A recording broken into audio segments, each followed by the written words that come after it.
कल भी हम कहीं गए तो कुछ लोग खड़े थे कि जल्दी बहाली होना चाहिए, तो हमने कहा कि अरे जल्दी बहाली होगा, चिंता मत करो। तब आप लोग भी देख लीजिए कि जल्दी से जल्दी और शिक्षकों की बहाली हो जाए, और ज्यादा जितने भी स्कूल और बनाने हैं, अब उसके लिए तो हम लोगों ने कर ही दिया ना भाई कि सबको पढ़ाएंगे। तब तो जो कुछ भी किया, एक और सर्वे हमने कराया 12/11/12 में हमको पता चला, अब हम लोग कितने लोगों को शिक्षक और बहाल कर रहे हैं और आगे करेंगे, कितना कॉलेज, कितना यूनिवर्सिटी बढ़ाए, हर तरह का काम हम लोग कर रहे हैं। तो इसीलिए कर रहे हैं। और आपको पता है ना कि जो भी हम लोगों का बजट होता है सरकार का, उसका सबसे बड़ा खर्चा शिक्षा के क्षेत्र में जाता है, ये मालूम है ना? कहिए कै परसेंट हो गया? 25% का? हाँ, तो हम तो चाहते हैं 25% तक करना, लेकिन ये कर 21 तक हो गया है। हम तो 25% तक कर देंगे ताकि शिक्षा खूब हो, और स्वास्थ्य के लिए भी हम लोग करते हैं। तो ये सब चीज तो जरूरी है ना जी। और बुनियादी चीजों के बारे में जितना हो, तो जितनी भी बात है कि ये कितना महत्वपूर्ण चीज है कि साहब जो हम लोगों के यहाँ प्रजनन दर बढ़ा हुआ है, आबादी कितनी बढ़ी हुई थी, देश में कहीं इतनी आबादी नहीं जितनी आबादी बढ़ती थी।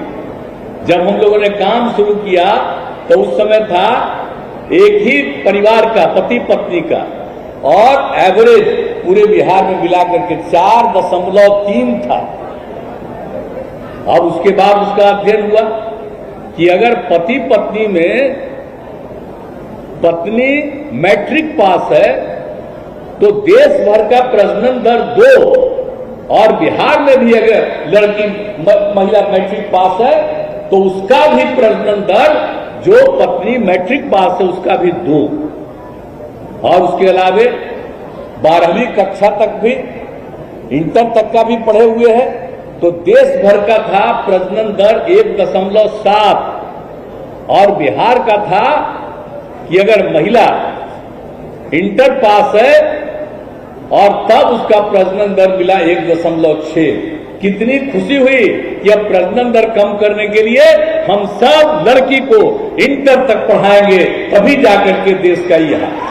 अब उसके इंटर तक पढ़ाने के लिए और लड़कियों की सुविधा के लिए कितना इंतजाम करवाए हैं, आपको पता ही न है कि हम तो सब कुछ करते ही रहते हैं।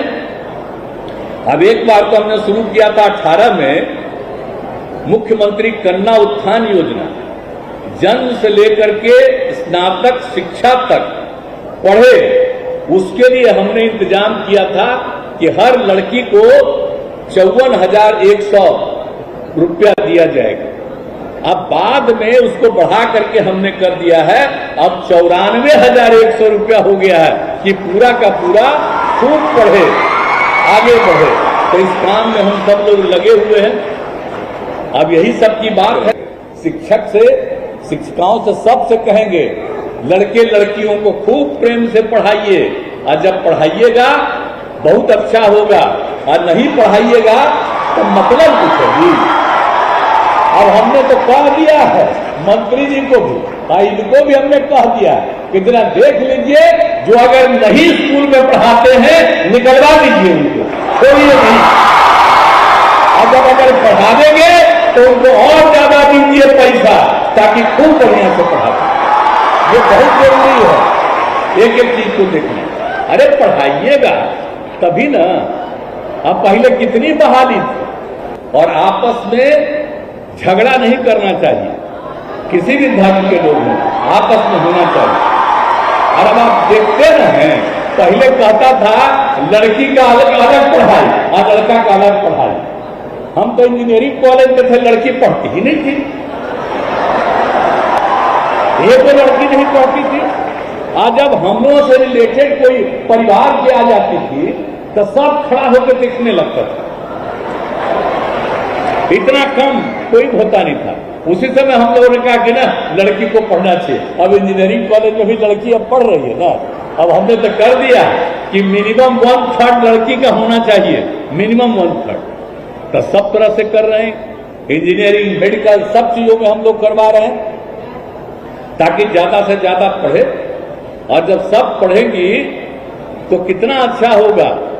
और लड़की और लड़का दोनों पढ़े रहेंगे और लड़की पढ़ी रहेगी, तेरे बाल बच्चा तो सबसे ज्यादा आप जानते ही है, जो जन्म होता है बच्चा, तो जो बच्ची और उसका भरोसा किस पर रहता है?